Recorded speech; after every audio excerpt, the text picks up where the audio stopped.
À l'extérieur de l'Algérie, on continue à ignorer l'ampleur de la répression. Landrum Bolling, reporter de guerre américain, est le premier journaliste étranger à se rendre sur le terrain. À la toute fin de la guerre, j'étais à Rome et j'ai reçu un télégramme de mon rédacteur en chef à New York m'ordonnant d'aller immédiatement à Alger pour voir si je pouvais essayer de déterrer une histoire que les Français essayaient de cacher. Quand je suis arrivé à Alger, les autorités françaises ne m'ont rien dit. Je suis allé voir les autorités militaires américaines qui ne m'ont rien dit non plus, mais par hasard, j'ai rencontré un homme d'affaires américain qui partait en voiture le lendemain pour la province de Constantine et il m'a dit « Oh oui, j'ai entendu parler de quelques problèmes survenus dans une petite ville qui s'appelle Sétif. » À une vingtaine ou une trentaine de kilomètres de Sétif, j'ai commencé à voir des villages qui venaient tout juste d'être brûlés. Des troupes sénégalaises gardaient ces villages.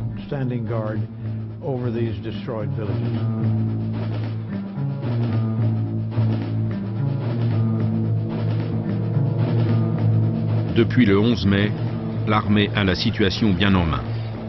Il n'y a plus de morts européens dans le Constantinois, pourtant la répression continue.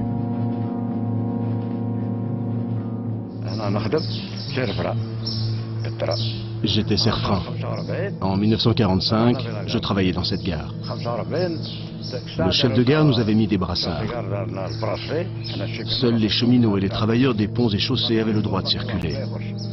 Nous avons emmené un premier train, celui des tabords marocains.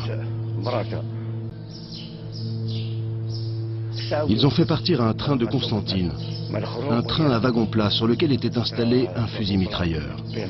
Dès qu'ils apercevaient quelqu'un, ils l'abattaient. Ils tiraient sur tout ce qui bougeait. Les routes étaient jonchées de cadavres. Nous avons emmené un premier train, celui des tabords marocains. Ils ont fait partir un train de Constantine, un train à wagon plat sur lequel était installé un fusil mitrailleur. Dès qu'ils apercevaient quelqu'un, ils l'abattaient. Ils tiraient sur tout ce qui bougeait. Les routes étaient jonchées de cadavres. Ils ont fait partir un train de Constantine, un train à wagon plat sur lequel était installé un fusil mitrailleur. Dès qu'ils apercevaient quelqu'un, ils l'abattaient. Ils tiraient sur tout ce qui bougeait. Les routes étaient jonchées de cadavres.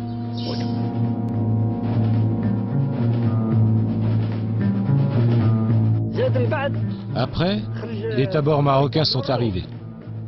Ils pillaient les villages, ils pénétraient dans les maisons, ils arrachaient aux femmes leurs bijoux, leurs boucles d'oreilles, leurs colliers, leurs bracelets. Tout ce qui leur plaisait, ils le prenaient.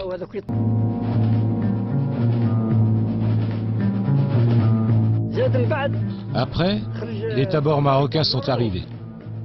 Ils pillaient les villages, ils pénétraient dans les maisons, ils arrachaient aux femmes leurs bijoux, leurs boucles d'oreilles, leurs colliers, leurs bracelets. Tout ce qui leur plaisait, ils le prenaient.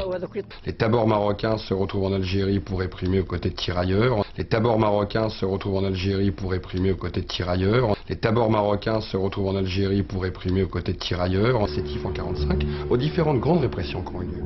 Et dans cet imaginaire collectif, il y a, pour faire peur justement, parce que c'était quelque chose directement pour inquiéter les populations civiles. Leur fidélité à la France, qui tend de plus en plus à les entraîner comme des troupes régulières, ont été récompensées.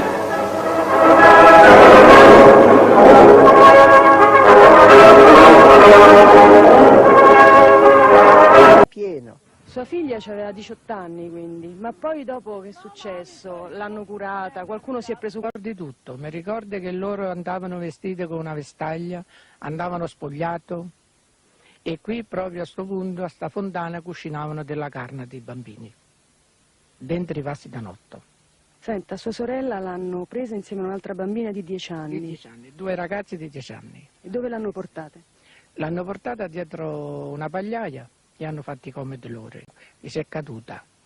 Poi mia sorella è stata soccorsa al Celi a Roma, è stata soccorsa. È stata lì per 3 anni. Perché per 3 anni? Perché per paura di malattia.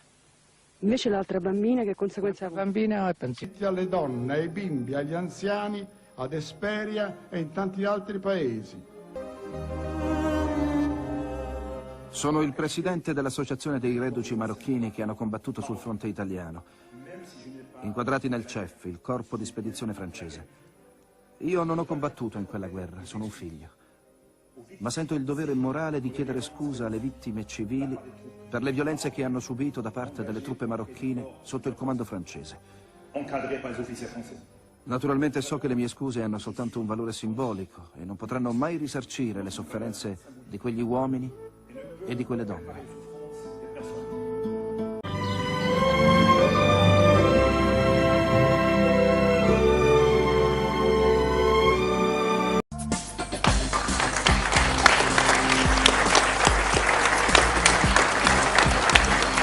Deve essere costruttore di pace e di concordia. Certo, questa pace e questa concordia fra i popoli